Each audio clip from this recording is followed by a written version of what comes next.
एक तलाक ऐसा भी, क्या कभी किसी ने अपने माँ बाप या भाई बहन से तलाक लिया? नहीं। तो हर बार औरत को ही तलाक क्यों?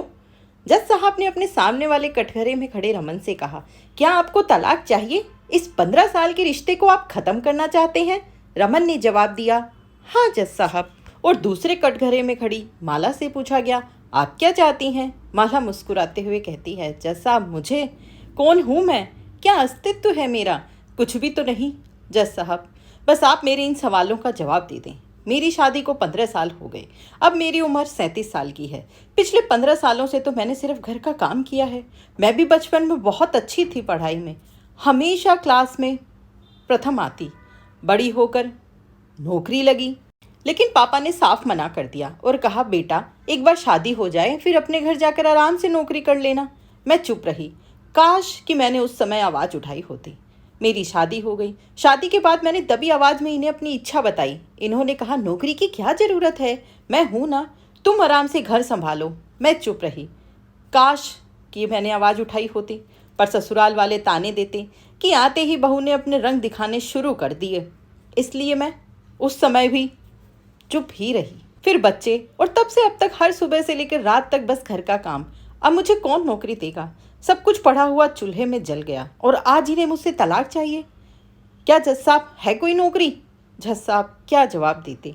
इन्हें मुझसे शिकायत है, मैं इनके माँ बाप का ध्यान नहीं रखती, उनकी बात नहीं मानती। मैं जानती हूँ कि समझौता हमेशा औरत को ही करना पड़ता है। आप इनसे पूछिए, क्या कभी ये मेरे घर गए? मेरे मम्मी पापा से फ़ोन पर ये महीनों ही बात नहीं करते। कभी अपने आप से चलकर उनका हालचाल पूछा? नहीं। अगर मैंने सिर से पल्लू हटाया तो मैं बुरी बन गई।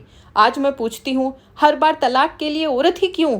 क्या कभी कोई अपने माँ बाप या भाई बहन से तलाक लेता है? नहीं, चाहे वे कितने ही स्वार्थी क्यों न हो, हर बार औरत को ही यहाँ क्यों खड़ा कर दिया जाता है?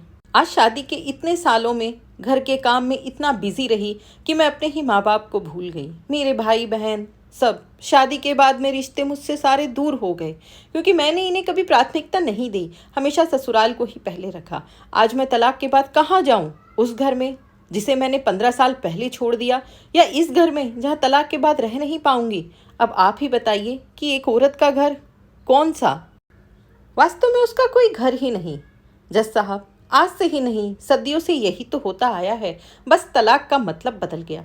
भगवान राम ने त्यागा माता सीता को, पांडवों ने त्यागा द्रौपदी को जुए में, ऋषि गौतम ने त्याग किया अहिल्या का।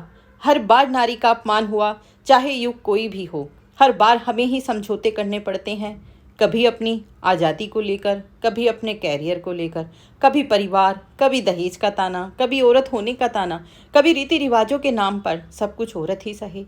जज साहब हाँ, मुझे भी तलाक लेना है, लेकिन मेरे भी 15 साल लौटा दीजिए। तब मेरे अंदर आत्मविश्वास था अपने पैरों पर खड़े होने का, लेकिन आज कुछ भी नहीं।